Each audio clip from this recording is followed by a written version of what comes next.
नमस्कार, मैं खुशवानी बिहारी न्यूज में आपका स्वागत है। खबरों की ओर बढ़ने से पहले एक नजर डालते हैं शाम तक की सुर्खियों पर। बीपीएससी ने जारी किया टीआरई 3 का संशोधित रिजल्ट। 26 दिसंबर 2024 को जारी किए गए परिणाम हुए थे रद्द। हाईकोर्ट के निर्देश के बाद पुनः जारी किया गया रिजल्ट।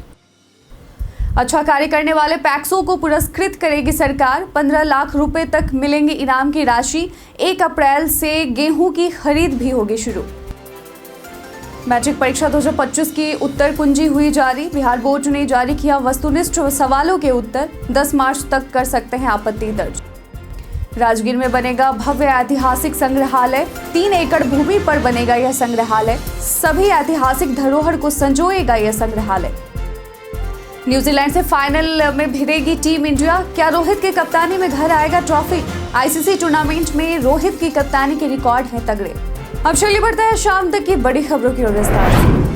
बीपीएससी ने जारी किया टीआरई 3 का रिवाइज्ड रिजल्ट। तीसरे चरण की बिहार शिक्षक भर्ती का संशोधित परिणाम जारी कर दिया गया है। बिहार लोक सेवा आयोग बीपीएससी ने 26 दिसंबर 2024 को जारी किए गए पुराने परिणाम को रद्द कर अतिथि शिक्षकों को सेवा अवधि के लिए वेटेज देने के बाद नया परिणाम घोषित किया है और यह आदेश पटना उच्च न्यायालय के निर्देशों के पालन में लिया गया। संशोधित रिजल्ट में उच्च माध्यमिक विद्यालयों के 6 विषयों और अनुसूचित जाति जनजाति कल्याण विभाग के 4 विषयों के लिए सफल अभ्यर्थी घोषित किए गए हैं। उम्मीदवार अपना परिणाम www.bpsc.bih.nic.in पर देख सकते हैं।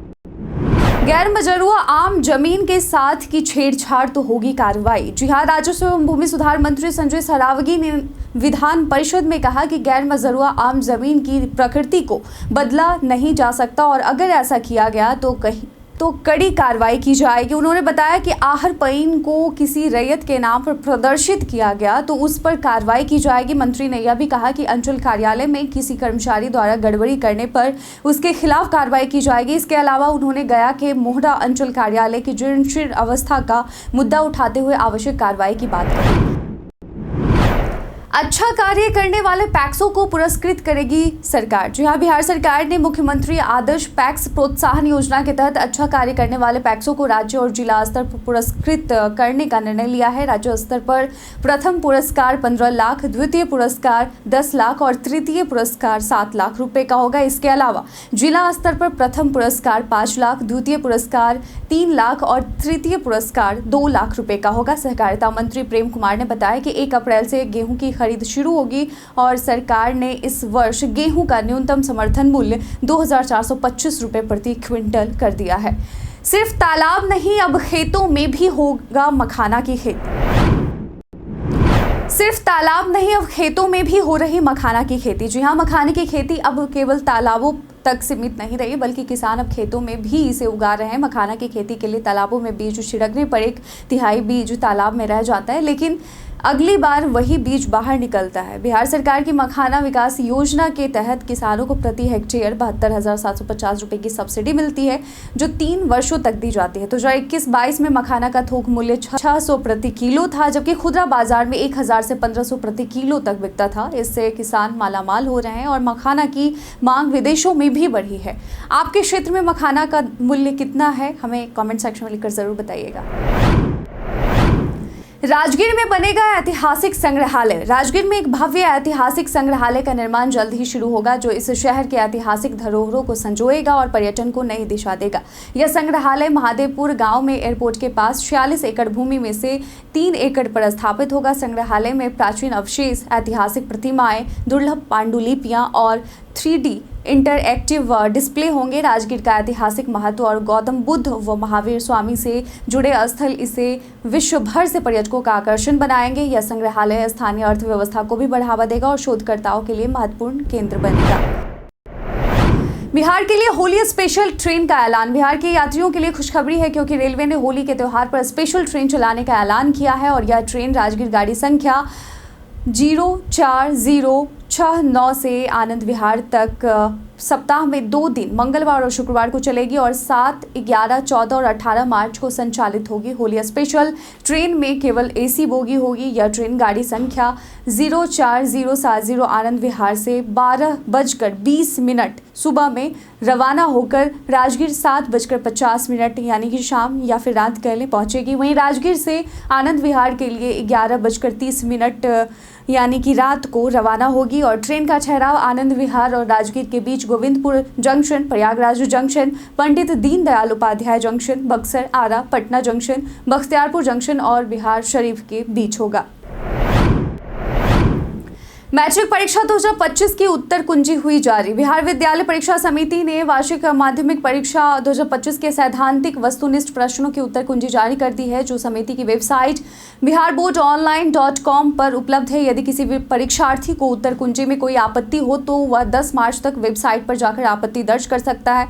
आपत्ति दर्ज करने का समय 10 मार्च को शाम 5 बजे तक निर्धारित किया गया है। परीक्षा में 50% वस्तुनिष्ठ प्रश्न पूछे गए थे और सभी परीक्षार्थियों ने OMR आधारित उत्तर पत्र का उपयोग किया था। उत्तर कुंजी समिति द्वारा विषय विशेषज्ञों से तैयार कराई गई है। खगड़िया में 100 करोड़ का साइलो स्टोरेज का काम हुआ पूरा। बिहार के खगड़िया जिले के पसराहा में 100 करोड़ की लागत से अत्याधुनिक साइलो स्टोरेज का निर्माण पूरा हो चुका है। यह साइलो बिना बोरी के अनाज के भंडारण की सुविधा प्रदान करेगा, जिससे अनाज की गुणवत्ता बनी रहेगी और रख रखाव आसान होगा। भारतीय खाद्य निगम FCI और अडानी ग्रुप के बीच हुए अनुबंध के तहत इस साइलो का निर्माण किया गया है, जिसमें 50,000 मीट्रिक टन अनाज रखने की क्षमता है। इस परियोजना से किसानों को अपने उत्पाद को बेहतर तरीके से स्टोर करने और उचित मूल्य प्राप्त करने में मदद मिलेगी, जिससे उनकी आमदनी बढ़ेगी और अनाज की बर्बादी भी रुक सकेगी। ITI CAT 2025 के लिए आवेदन शुरू। बिहार संयुक्त प्रवेश प्रतियोगिता परीक्षा परिषद BCECB ने औद्योगिक प्रशिक्षण संस्थान प्रतियोगिता प्रवेश परीक्षा ITI CAT 2025 के लिए आवेदन की तिथि जारी कर दी है। इच्छुक अभ्यर्थी आज 6 मार्च से 7 अप्रैल 2025 तक ऑनलाइन आवेदन कर सकते हैं। यह परीक्षा बिहार के सभी सरकारी औद्योगिक प्रशिक्षण संस्थानों जैसे ITI में विभिन्न पाठ्यक्रमों में नामांकन के लिए आयोजित की जाएगी। सरकारी ITI में 32,828 सीटें उपलब्ध हैं और निजी ITI में अनुमानित 50,000 सीटें हैं। परीक्षा 11 मई 2025 को होगी और अधिक जानकारी के लिए अभ्यर्थी bcecboard.bihar.gov.in पर जा सकते हैं। औरंगजेब विवाद पर बागेश्वर बाबा का बड़ा बयान। बागेश्वर धाम के पीठाधीश्वर धीरेन्द्र कृष्ण शास्त्री 6 से 10 मार्च तक बिहार के गोपालगंज में हनुमंत कथा करेंगे। इससे पहले कुशीनगर एयरपोर्ट से चार्टर्ड विमान से गोपालगंज पहुंचे शास्त्री ने कहा कि उनका उद्देश्य सनातन धर्म का प्रचार और हिंदुओं में एकता स्थापित करना है। औरंगजेब विवाद पर उन्होंने कहा कि यह देश का दुर्भाग्य है कि ऐसे व्यक्तियों को सम्मानित किया जा रहा है, जबकि वीर शिवाजी और महाराणा प्रताप की महिमा को याद किया जाना चाहिए। शास्त्री ने यह भी कहा कि देश की दशा और दिशा बदल रही है और भारत पुनः हिंदू राष्ट्र बनेगा। उनके कार्यक्रम के लिए सुरक्षा कड़ी की गई है, जिसमें 2200 पुलिसकर्मी तैनात किए गए हैं। पटना हाईकोर्ट में हनी सिंह के गाने पर नीतू चंद्रा ने दर्ज की याचिका। फिल्म अभिनेत्री नीतू चंद्रा ने पटना हाईकोर्ट में एक लोकहित याचिका दायर की है, जिसमें उन्होंने यो हनी सिंह के गाने मैनिएक पर रोक लगाने और कानूनी कार्रवाई की मांग की है। याचिका में आरोप लगाया है कि गाने में महिलाओं का अभद्र चित्रण किया गया है और भोजपुरी भाषा में अपशब्दों का इस्तेमाल किया गया है, जो समाज पर बुरा प्रभाव डालते हैं। नीतू चंद्रा का कहना है कि इस प्रकार के गानों पर कोई रोक नहीं है, जिससे बच्चों और महिलाओं पर नकारात्मक प्रभाव पड़ता है। याचिका में संविधान के मौलिक अधिकारों का उल्लंघन होने की बात भी कही गई है। 7 मार्च को इस मामले पर सुनवाई हो सकती है। सीएम ने माले विधायक को कहा लिख कर दें अपनी बात। जी हां, बिहार विधानसभा के 5वें दिन माले विधायकों ने सदन में जमकर हंगामा किया, जिसके बाद स्थिति काफी बिगड़ गई। माले विधायक बेल तक पहुंच गए और उनका हंगामा बढ़ता देख मुख्यमंत्री नीतीश कुमार को खुद अपनी जगह से उठना पड़ा। सीएम ने अपने स्थान से खड़े होकर माले विधायकों को शांत रहने की अपील की। उन्होंने कहा कि आप अपनी बात लिख कर दे दें, हम इस पर संज्ञान लेंगे। इसके बाद माले विधायक शांत हो गए और सदन की कार्रवाई सामान्य हो गई। बजट सत्र के बीच तेजस्वी यादव की बैठक। बिहार विधानसभा बजट सत्र के बीच नेता विपक्ष तेजस्वी यादव आज शाम 7 बजे महागठबंधन के विधायकों और एमएलसी की बैठक बुलाई है। यह बैठक पूर्व मंत्री आलोक मेहता के सरकारी आवास पर होगी, जिसमें आरजेडी, कांग्रेस और वाम दल के सभी सदस्य शामिल होंगे। बैठक में तेजस्वी यादव की अध्यक्षता में यह तय किया जाएगा कि आगामी सत्र के दौरान नीतीश सरकार को कैसे कटघरे में खड़ा किया जाए और जनता के हित से जुड़े मुद्दों को सदन में कैसे उठाया जाए। 2025 के विधानसभा चुनाव और महागठबंधन की एकजुटता को लेकर यह बैठक महत्वपूर्ण मानी जा रही है। लालू यादव की नीतियों ने बर्बाद की पीढ़ियां, श्याम रजक का यह कहना है। बिहार में सियासी घमासान तेज हो गया है। खासकर विधानसभा बजट सत्र के दौरान सीएम नीतीश कुमार और तेजस्वी यादव के बीच तीखी बहस हुई, जिसमें नीतीश कुमार ने तेजस्वी यादव पर तंज कसा था। इसके बाद तेजस्वी ने पलटवार करते हुए कहा कि उन्होंने नीतीश को 2 बार सीएम बनवाया। श्याम रजक ने तेजस्वी के आरोपों पर प्रतिक्रिया देते हुए कहा कि लालू यादव के भ्रष्टाचार के कारण बिहार की 2 पीढ़ियां बर्बाद हो चुकी हैं। श्याम रजक ने कहा कि लालू परिवार की वजह से बिहार का पैसा एक परिवार के पास चला गया और अगर तेजस्वी की सरकार बनी तो तीसरी पीढ़ी भी बर्बाद हो जाएगी।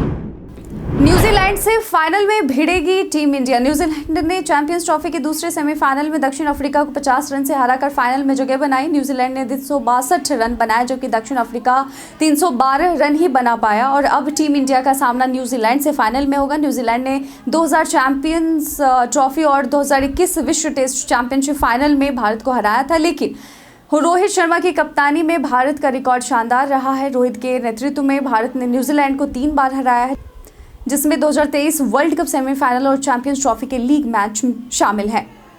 बीते दिन हमारे द्वारा पूछे गए सवाल का आप लोगों में से बहुत लोगों ने अपना जवाब में कमेंट सेक्शन में लिख कर दिया था। जिन्होंने पूछे गए सवाल का जवाब दिया उनके नाम है धनंजय कुमार, नरेंद्र कुमार, मोहम्मद शाकिर हुसैन, संजीव कुमार, अनवर करीम खान, सुबोध कुमार, राजकिशोर महतो, राकेश मिश्रा और मनोज कुमार दास। इसके साथ ही बढ़ते हैं आज के सवाल की ओर। आज का सवाल है कि श्याम रजक का कहना है कि लालू यादव के शासनकाल में उनकी नीतियों से पीढ़ियां बर्बाद हुई हैं।